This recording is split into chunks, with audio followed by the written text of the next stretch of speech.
اس نے کہا میں بعض اوقات 1 گھنٹے تک انتظار میں رہتا ہوں کہ یہاں تک کہ کوئی شخص گزرے تو میں اس سے کہوں میرے لیے صفحہ پلٹ دو۔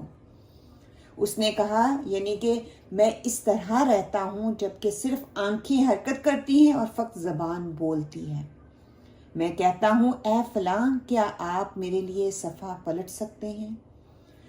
اس نے کہا میں بعض اوقات 1 گھنٹہ یا 2 گھنٹے انتظار میں رہتا ہوں کہ کوئی آئے اور میرے لیے صفحہ پلٹے، جبکہ آپ مصحف کو پلٹ سکتے ہیں اور پڑھ سکتے ہیں۔ اور اسی لیے انسان کو چاہیے کہ وہ اپنی بیماری سے پہلے اپنی صحت کو غنیمت جانے اور اسے دل سے محسوس کرنا چاہیے۔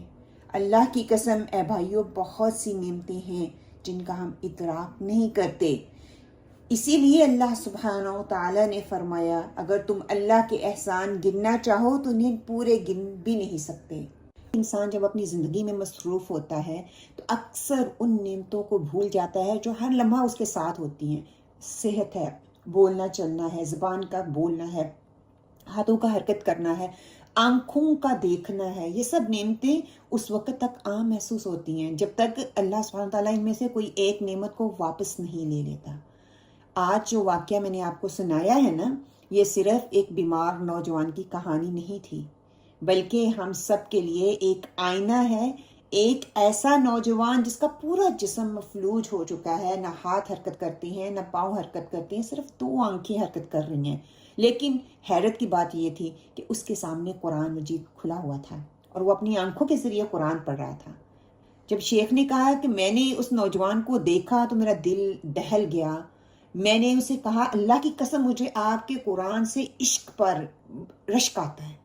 اس نوجوان نے جواب دیا کہ کئی گھنٹے گزر جاتے ہیں، میں انتظار کرتا ہوں کہ کوئی آئے اور میرے لیے قرآن کا صفحہ پلٹ دے۔ جب میں نے یہ الفاظ پڑھے نا، اب یقین کریں میرا دل اندر سے منہ کی طرف آ رہا تھا کہ میں اپنے ہاتھ پاؤں ہلا سکتی ہوں، ان کو حرکت دے سکتی ہوں، میں موو کر سکتی ہوں، ان ساری حرکات کو، ان سارے لمحات کو میں کیوں نہیں ادراک کر پا رہی، میں کیوں نہیں سمجھ پا رہی؟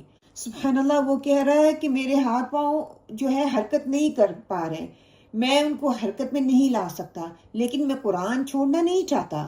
یہ الفاظ صرف ایک جملہ نہیں تھے، بلکہ ہمارے لیے ایک بہت بڑا پیغام ہے کہ ہم صحت مند ہونے کے باوجود، قدرت رکھنے کے باوجود، اپنے ہاتھ پاؤں کو حرکت دینے کے باوجود، زندگی کے ہر کام میں آگے، ہر ترقی کے کام میں آگے، گھر کے کاموں میں آگے، دوسروں کی خدمت کے کاموں میں آگے، لیکن افسوس کی بات ہے کہ جب قرآن کی بات آتی ہے تو ہم کہتے ہیں آج نہیں کل دیکھا جائے گا۔ یہ نوجوان مفلوج ہو کر بھی قرآن سے جڑا ہوا ہے، اس کے ساتھ قرآن کا تعلق بہت مضبوط ہے۔ نعمتوں کا احساس ہی شکر گزار بناتا ہے۔ اللہ سبحانہ تعالیٰ قرآن پاک میں ارشاد فرماتے ہیں وَإِن تَعُدُّوا نِعْمَةَ اللَّهِ لَا تُحْصُوهَا، کہ اگر تم اللہ کی نعمتوں کو گننا چاہو تو کبھی شمار نہیں کر سکتے۔ آج ہم اپنی زندگی، اپنی صحت، اپنے ہاتھوں، اپنی آنکھوں اور اپنے وقت کی قدر کریں۔ آج میرے پاس وقت ہے، آج میرے پاس آنکھیں ہیں، آج میرے پاس ہاتھ ہیں، زبان ہے، صحت ہے، اور اللہ کی نعمتوں کو گن گن کر ان کا اعتراف کرنا سیکھیں، کیونکہ جو شخص نعمتوں کا شکر ادا نہیں کرتا اللہ اس سے چھین لیتا ہے، اور جو شخص نعمتوں کا شکر ادا کرتا ہے اللہ اس کی زندگی، مزید برکتیں اس کی زندگی میں ڈال دیتا ہے، اس کو وہ مرتبہ دے دیتا ہے، اس کو وہ مقام دے دیتا ہے جو انسان سوچ بھی نہیں سکتا۔ اللہ سبحانہ و تعالیٰ نے ہمیں ایمان دیا، عقل دی، صحت دی، زندگی دی، بے شمار نعمتیں دیں۔ ہمارا فرض بنتا ہے کہ اللہ کی نعمتوں کا اعتراف کریں، اس کا شکر ادا کرنے والوں میں بنیں۔ جو اللہ کا شکر ادا کرتا ہے نعمتوں کا صحیح استعمال کرنا سیکھیں۔ نعمتوں کا احساس انسان کے ذہن میں سکون اور خوشی کو بڑھاتا ہے، شکر گزاری سے ڈپریشن کم ہوتا ہے، بے چینی کم ہوتی ہے، مایوسی انسان کے اندر سے کم ہوتی ہے۔ جب ہم اپنے پاس موجود نعمتوں پر توجہ دیتے ہیں تو ہماری سوچ مثبت ہوتی ہے، پازیٹیو ہوتی ہے، زندگی بہتر ہونے لگتی ہے، دوسروں کی حالت دیکھ کر شکر کا جذبہ اپنے اندر پیدا ہوتا ہے، اور شکر گزار لوگ زیادہ مضبوط اور مطمئن اور کامیاب زندگی گزارتے ہیں۔ تو اللہ تعالیٰ سے دعا کریں کہ اللہ سبحانہ تعالیٰ ہمیں شکر کرنے والی زندگی عطا فرمائے، شکر گزار زندگی بنائے، تاکہ ہم اپنی زندگی کو سنوار سکیں۔ ایک چھوٹی سی کہانی تھی، ایک چھوٹا سا واقعہ تھا، سوچا آپ لوگوں کے ساتھ شیئر کروں. ہو سکتا ہے اس سے کسی کی زندگی بدل جائے، ہو سکتا ہے ہم اپنے اوپر پونڈر آن کرنا شروع کر دیں، ہو سکتا ہے کہ ہم اللہ کی دی ہوئی نعمتیں جو کہ ہم بغیر ادراک کیے استعمال کر رہے ہیں، اور ہر انسان کرتا ہے، وہ مسلمان ہے یا وہ نان مسلم ہے، وہ چھوٹا ہے یا وہ بڑا ہے، وہ قرآن سے جڑا ہوا ہے یا نہیں. یہ چیزیں تو اللہ سبحانہ تعالیٰ نے سب کو دی ہیں، اللہ کا احسان ہے، لیکن کبھی ہم نے سوچا نہیں. اس پہ سوچئے گا ضرور.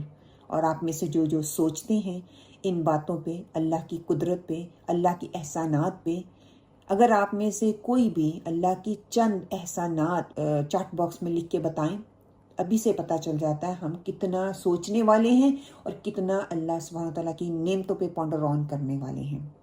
اللہ سبحانہ تعالیٰ ہمارے دلوں کو کھول دے، اللہ سبحانہ تعالیٰ ہمیں وہ سوچ اور سمجھ دے، اللہ سبحانہ تعالیٰ ہمیں دوسروں کے لیے خیر کا باعث بنا دے، اللہ سبحانہ تعالیٰ ہمیں خیر کی چابیاں اور شر کے تالے بنا دے. بس یہ پیغام پہنچانا مقصد تھا. میں نے اپنا کام کر دیا، اب آپ کی ڈیوٹی کہ آپ اپنا کام کیسے کرتے ہیں. السلام علیکم ورحمۃ اللہ.